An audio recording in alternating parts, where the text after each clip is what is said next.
ငေါက်ကနေပြီးတော့အယုထရာမြို့ကိုရထားနဲ့အလဲသွားခြင်းတဲ့သူတွေအတွက်ပေါ့နော်ဘန်ကောက်ဘန်ဆေးဘူတာနဲ့ဖွာလန်ဖုန်းဘူတာကနေပြီးတော့အယုထရာရထားလက်မှတ်ဝယ်လို့ရပါတယ်ရထားလက်မှတ်ကကြတော့အသွား20အပြန်20အသွားအပြန်ကိုမှ40ပဲကျပါတယ်ကျွန်တော်ဘန်ကောက်ကနေပြီးတော့ဘန်ကောက်ဘန်ဆေးဘူတာကနေပြီးတော့ထွက်တာက9:10မိနစ်ပေါ့နော်အယုထရာရထားဂိတ်ကိုရောက်တော့7:00ခွဲကျော်လောက်ရောက်တယ်ပေါ့နော်အယုထရာရထားဂိတ်မှာဆိုင်ကယ်ရှိတယ်3ဘီးရှိတယ်ကားရှိတယ်ကျွန်တော်ကတော့ဒီ3ဘီးကားလေးကိုမနက်7:00ခွဲကနေပြီးတော့ညနေ4:00အတွင်းကိုကျွန်တော်1000နဲ့ပုတ်ပြန်ငှားလိုက်ပါတယ်သူကပထမတော့1500တောင်းတယ်ပေါ့နော်နောက်တော့ကျွန်တော်ဈေးစစ်လိုက်တာ1000နဲ့ရပါတယ်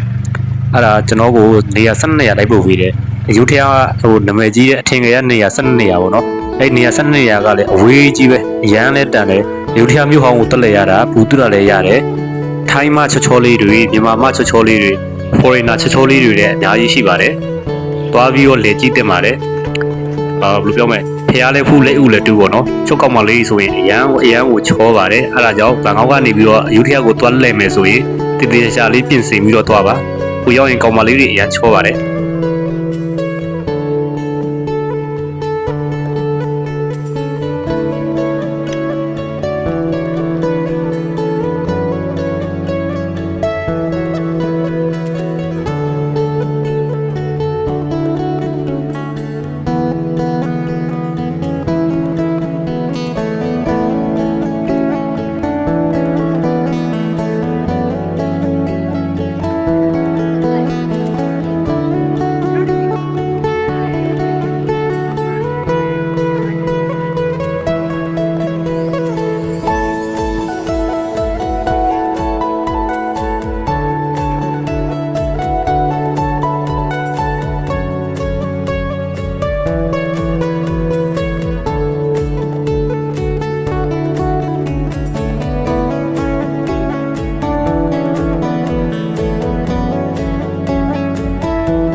ကျွန်တော်တို့နောက်ဆုံးသွားခဲ့တာကတော့အယုထက်မှာအရန်နာမည်ကြီးတဲ့အယုထက်